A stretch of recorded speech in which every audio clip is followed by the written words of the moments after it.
Good morning. This is the second verse. Under heaven, all can see beauty as beauty, only because there is ugliness. All can know good as good, only because there is evil. Being and non-being produce each other. The difficult is born in the easy. Long is defined by short, the high by the low. Before and after go along with each other. So the sage lives openly with apparent duality and paradoxical unity. The sage can act without effort and teach without words, nurturing things without possessing them. He works, but not for rewards. He competes, but not for results. When the work is done, it is forgotten. That is why it lasts forever. Living the paradoxical unity. The concept of something or someone being beautiful is grounded in a belief system that promotes duality and judgment. This way of thinking is prevalent and commonplace for just about everybody in our culture, perhaps even having some value in society. I encourage you to explore the concept of paradoxical unity in this second verse of the Tao Te Ching. By changing your thoughts, you can change your life and truly live the bliss of oneness. Has it ever occurred to you that beauty depends on something being identified as ugly? Therefore, the idea of beauty produces the idea of ugliness, and vice versa. Just think of how many concepts in this duality belief system depend on opposites.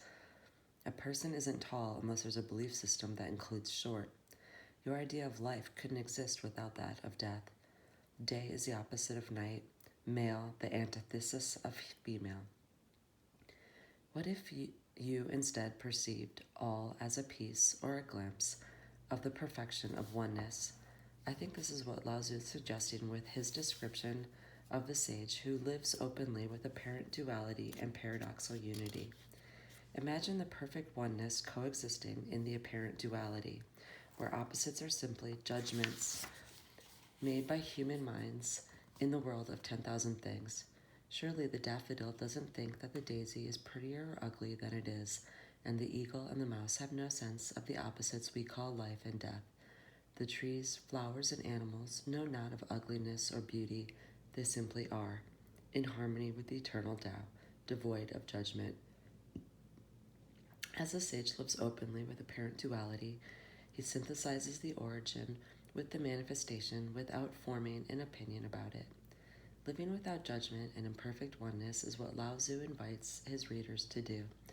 He invites our wisdom to combine perceived opposites and live a unified life.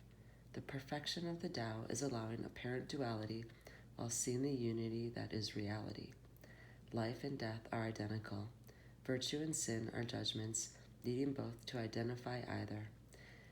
These are the paradoxes of a unified life. This is living within the eternal Tao. Once the dichotomies or pairs of opposites are transcended, or at least seen for what they are, they flow in and out of life like the tides. Practice being a living, breathing paradox every moment of your life. The body has physical boundaries. It begins and ends and has material substance. Yet it also contains something that defies boundaries, has no substance, and is infinite and formless. You are both the Tao and the 10,000 things simultaneously. Let the contrasting and opposite ideas be within you at the same time. Allow yourself to hold those opposite thoughts without them canceling each other out. Believe strongly in your free will and ability to influence your surroundings and simultaneously surrender to the energy within you.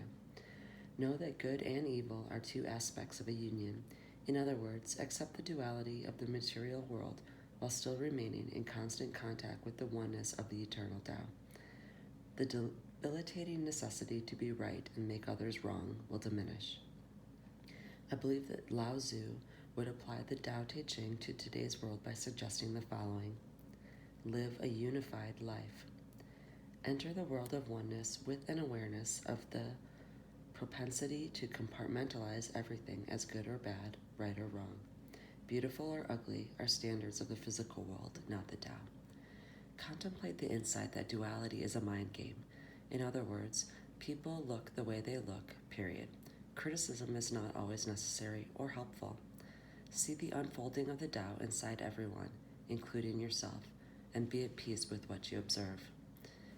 Be a good animal and move freely, unencumbered with thoughts about where you should be and how you should be acting. For instance, imagine yourself as an otter, just living your otterness. You're not good or bad, beautiful or ugly, a hard worker or a slacker. You're simply an otter, moving through the water or on the land, freely, peacefully, playfully, without judgment. When it's time to leave your body, you do so, reclaiming your place in the pure mystery of oneness. This is what Lao Tzu means when he says, "When the work is done, it is forgotten, and that is why it lasts forever." In other words, you don't have to leave your body to experience forever. It's possible to know your eternal self, even in the embodied condition.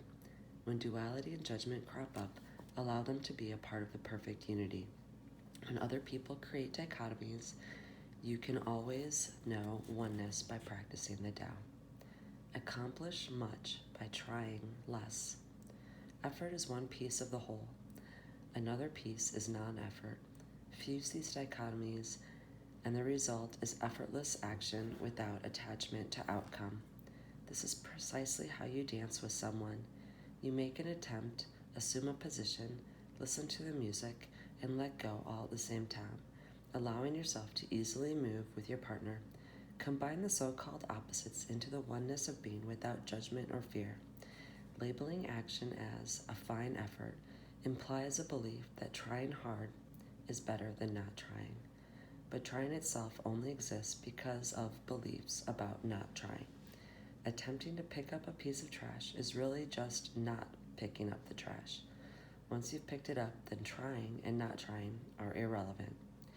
Understand that you can act without the implied judgment of words such as effort and trying. You can compete without being focused on the outcome. Eliminating opposites paradoxically unifies them so that it's unnecessary to identify with one position. I imagine that in today's language, Lao Tzu would sum up the second verse of the Tao Te Ching in these two simple words: just be. Do the Tao now. Do the Tao today by noticing an opportunity to defend or explain yourself and choosing not to.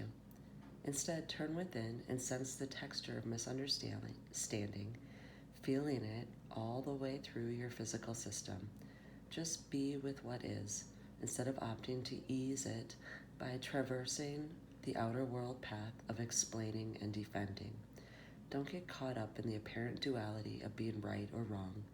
Congratulate yourself for making a choice to be in the paradoxical unity, a oneness where all of the spectrum simply is. Silently appreciate the opportunity along with your willingness to practice your sageness. Have a beautiful day, my otters. I love you.